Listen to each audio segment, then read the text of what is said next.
Me ma'am खोमगा बस मनुंग तोंगिबा ओजासिंग अमसुंग गार्जियनसिंग लोइना कुमथाहलगा फुबा चैबा खाना चैनबा निगाय संदानबा थोकबा थौदोक्तदा हाइदि चेनरिबा लुपकी लुचिंगबा मालिबा ब्रिजित हाइबा नुपासी कनानो मरी लेनबसिंग थिदोकपियु अमसुंग माबु सेमतोकपगी तंजादो लौबियु माबु चुमथोकपगी तंजादो लौबियु होखिबा जुंगी तांग कुनिथोय नमाइजिंग नुमित असिदा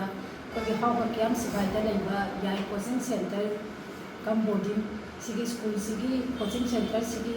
ओइबा कोगी एक्सट्रा प्रोग्राम अमा चटपसिदा सेंद्रादगी थोरकपदा मोइरांगदगी खितंग हेंकलकपा मोइरांग माखादगी खितंग हेंकलकपा जगासिदा अखोगी बस की हाइदि एक्सप्रेशन चलिबा बस सिगा अदुगा लंबीदा बाइक तोंदुना लापा बाइक अमा लंबी अनबा खतंग तोंगपा अदुगा अमा नमकोय अनि तोंगपा सिगा खितंग अखोय गाड़ी बगल की मतंगदा निगाय संदानबा खरा थोए थोकपा मतुंगदा हाइबा एक्सप्रेशन असे गार्जियन सिंग अमसुंग ओजासिंग पुन्ना यावबा चटपा एक्सप्रेशन नि अदुगु मयाम हाइदि वातेम नरगा अमुक यानरगा गाड़ी से थौराबा मतुंगदा बिसेपु यौदिगै मरक्की लमहांग लबुक लमांग अमदा इसके हाइबा बाइक तोंबा आंगांग सिंगसिना तानरागा मखोई की ओइबा मिहुत मयाम खोममगा गाड़ी से अमुक थत्पनी हाइबा कैनोसी एक्सप्रेशन असे अतुकी मतिक पिकलिबा आंगांग सिंगसु यावी गार्जियन सु यावी ओजासु यावी अदुबु मखोइना आंगांग मयाम मा मागी ओइबा मदुदैदुदा अखोइना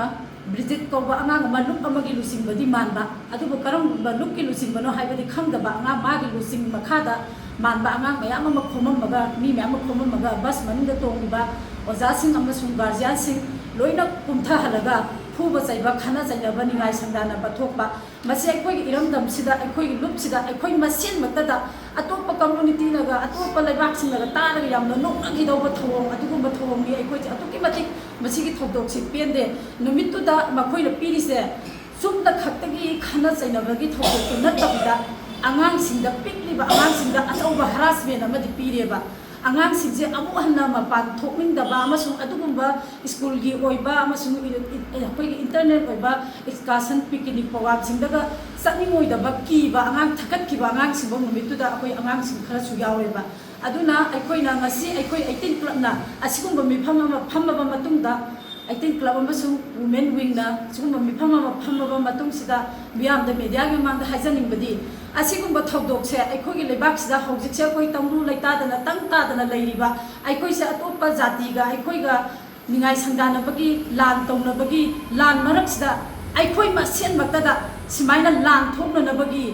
असिगुंबा थौदोक थोलकपा आइदि असिगुंबा थौंग चथरकपसे अदुकी मति अखोइ पेंजदे अदुना हाइरिबा थौदोक्तदा हाइदि चेनरिबा लुपकी लुचिंगबा मालिबा ब्रिजित हाइबा नुपासी कनानो मरी लेनबसिंग थिदोकपियु अमसु माबु सेमतोकपगी तंजादो लौबियु माबु चुमथोकपगी तंजादो लौबियु अखोइ अदुकी मतिक हाइबा हापा क्याम अखोइगी अकोइबदा लैबिरिबा प्रजासिंग अमसुंग नुमितुगी हाइदि एक्सकर्शन तुगी प्रोग्राम दुदा यावरिबा गार्जियनसिंग अमसुंग ओजासिंग आंगांग मचासिंगी थमोइदा अदुकी मतिक सोय अदुकी मतिक अखोइ पेजद्रे अदुदुना मरी लेनबसिंगना ब्रिजित कनानो मा लुप कनानो हाइबसे सिमतंग थिगपियु हाइबसे मीडिया गी थोंदा हाइजरि।